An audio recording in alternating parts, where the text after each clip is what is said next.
2016 in Derby. My name is Matthew Bell, and joining me this weekend we have Luke Withington to bring you commentary for the event. Luke, thanks for joining us. Yeah, how's it going, Matt?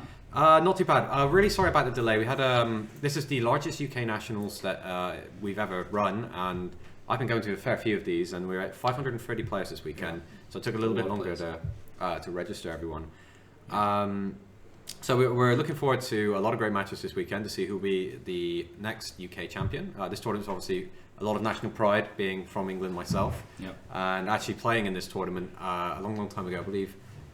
Oh, I can't remember. I was playing in it was in London. I remember that. That was like, hold on, 6 years ago. Tell me your story about nationals, and I'll think of where I actually was. Okay, so I've been attending nationals for the past 3 or 4 years now, and I think I attended the nationals in 2007 actually, back in Gladiator Beast format. Gladiator Beast. That was in Sheffield. I think I was playing Goat format. It was London. Yeah, we'll come back anyway, to that. So why don't largest national championship. Yes, it's a lot bigger than from when I was doing it. Yeah, and we would usually post in the Twitch chat what the matchup was, but we wanted to make such a big deal of this that we could not have predicted this. So usually we take the national champion from the previous year and use that person as the first round feature match. We could have never predicted. It was less than 1% of a chance that we would have Jake Quincy going against Oliver Newton in the first round, and both playing Monarchs. It's kind of different builds of Monarchs. It's a titanic matchup because obviously Jake just off the back of the top 4 in YCS Prague. Yeah. And Oliver Newton, the UK national champion. Yeah. So we got Extra Deck Monarchs being piloted by Jake Quincy versus Domain Monarchs, Oliver Newton. Why don't you give us some thoughts on the matchup and what you expect to happen? I think that if Oliver manages to get a good setup going with the with the Domain and the Monarchs obviously, then Jake's going to struggle a little bit because he's not going to be able to use the Extra Deck. Yeah, it's really interesting because I see in the Extra Deck Monarch version, for example, you've got things like Brilliant Fusion, and I personally, whenever I try, I've seen this, and you'll see this in some of the pre-recorded content we did. Whenever I play these sort of one-off combos, like Fire King Island and stuff in my decks, I always draw the pieces I don't want to draw. And I know if I believe in math, that shouldn't matter, but it does because whenever I see it, it's like you lose those games. So yeah. I really don't I'm the same. I don't like Brilliant Fusion. It's kind of like once bitten, twice shy. Even though if you believe in math, that shouldn't matter. Yeah, and that whenever you do manage to play it, you open really, really well. Exactly. All right, well, rather than just having us nattering away about this, why don't we take a look at the table and let the pros show you how it's done. Okay, we're seeing some Facebook messaging. That's probably Oliver saying, I'm on stream, everyone watch. Come watch me now. Yeah, they're just waiting for the notifications to start, and we're just shooting a message across. We can actually communicate with the judge this time, so that should help with some things. Some of the feedback we got from some of our previous streams that's something you'd like us to do, so we're going to give that a try. Yeah, so we just notified the table that they can start now. Yeah, we'll just give them. We're going to head back to the table. Yeah. 2 seconds. I'm really excited about this. I know. It's really, really exciting. It's the biggest UK National Championships ever. I haven't been to a National Championships in 5 years, I think it is, since I joined. Really awesome. And especially since my entire Yu-Gi-Oh! Judging career started at the National Championships. Yeah. I was actually Jake on Facebook. They both wear kind of these hoodies. Of course he was. He's got so many fans. Yeah. We will be able to take the opening hands. Unfortunately, we don't have the software to reveal the stages all the time.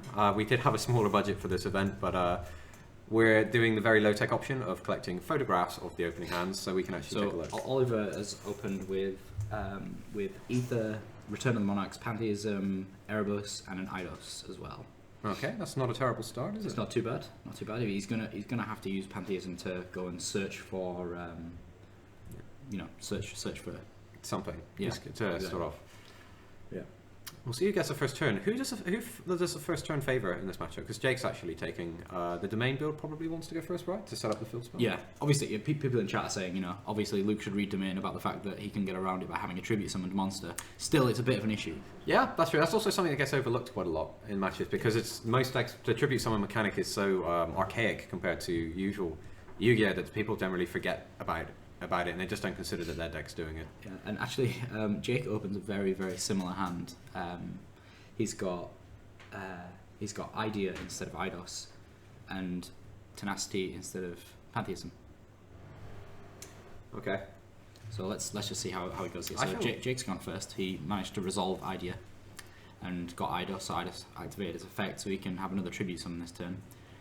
So straight away the whole domain thing is off the table. He doesn't need to be worrying about that next turn because he's going to be able to tribute summon in this turn here. He's also just shown his opponent that his opponent could be starting with 4 cards going up to 5, just with this here. And we're going to guess that Oliver doesn't have, well, we know Oliver doesn't have effect failure, but I imagine Jake would have read this as well if his Ideals didn't get negated. Yeah, well, yeah, exactly. The effect failure is not a massive card in the Monarch matchup. So he's going to go and search Return Monarchs. So I think we're going to see Return being played here, and then Airbus straight away sending the Prime Monarch as well as going to send another spell or trap. Probably Pantheism, right? So we can get the free search. Yeah, I think I can't remember if his hand had a Pantheism. I don't think it did. So yeah, he's probably going to send that to be able to go and search some more. So obviously from Return he's going to go get Ether so he can interrupt his opponent's plays. Such a beautiful setup. He's basically, although his opponent is now completely aware of all of Jake's options, he has literally got his main turn play here. He's taken a card away from Oliver, and he's setting up his next part of his play. So what does he take? Actually, we don't get to see what he takes from him. Unfortunately not, but we're just going to have to do this one old school. Yeah. And on the fly. Yeah. So again, Jake has got a brilliant setup here. He's got Return. Pantheism's going to get banished. He's going to be able to go and search out a card. He's already used Tenacity, so he doesn't get complete control over what he wants to search. Yeah. But I mean, if he wants Stormforth, for example, he can just show 3 copies of Stormforth. Yeah, I mean that's probably his search here, right? The Stormforth, because he's already used Tenacity. He's used one Pantheism. He's using Pantheism now. I think getting Stormforth is the best option because then he can Stormforth his opponent's monsters and interrupt his plays with Ether next turn.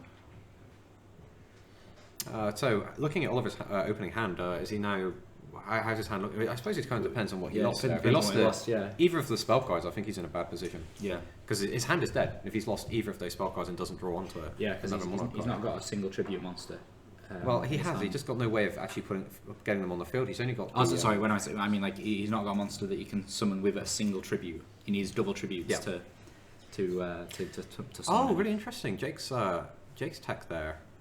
The escalation of the Monarchs, which is a card I really like. Being able to tribute in your opponent's turn. Very, very good with Monarchs on 4th because you can catch people off guard if they don't think you're playing it as well. Yeah, that's interesting. So he's only playing. Oh, he must have. No, he didn't draw any cards. That's interesting. I wonder why he decided to show the escalation there. Because he is playing 3 copies of Stormforth. You would be.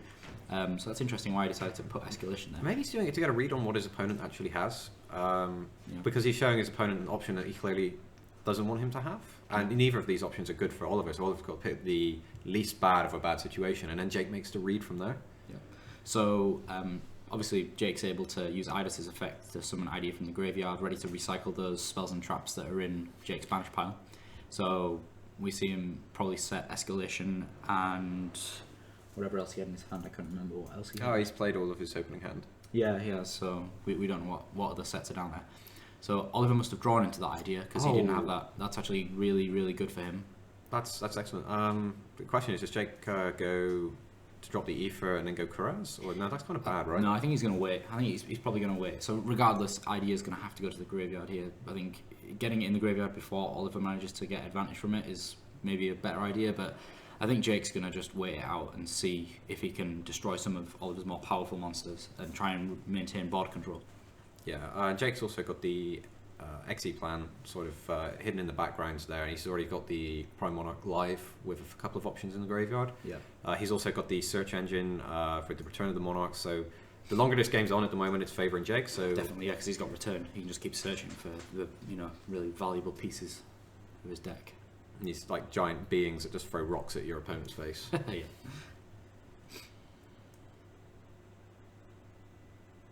So it's just a matter of seeing what Oliver decides to go with here. So Jake's decided to respond now. So yeah, I think he's probably going to try and get Idea in the graveyard while it's less profitable for Oliver to be sent to the graveyard. Because otherwise, Idea's effect, when he gets sent to the graveyard, you get to take a card. Yeah, he scoops just straight there because his hand is blanks, and the thing with Monarchs is you've got 28, 28, 28 is lethal. Yeah. So it's literally 3 direct attacks, and right there, Jake was going to be showing his opponent 2 of the direct attacks because Oliver had no response, and then he's going to search for the 3rd and then use Prime Monarch, then just go from there. Yeah, I think that was kind of unfortunate for Ollie.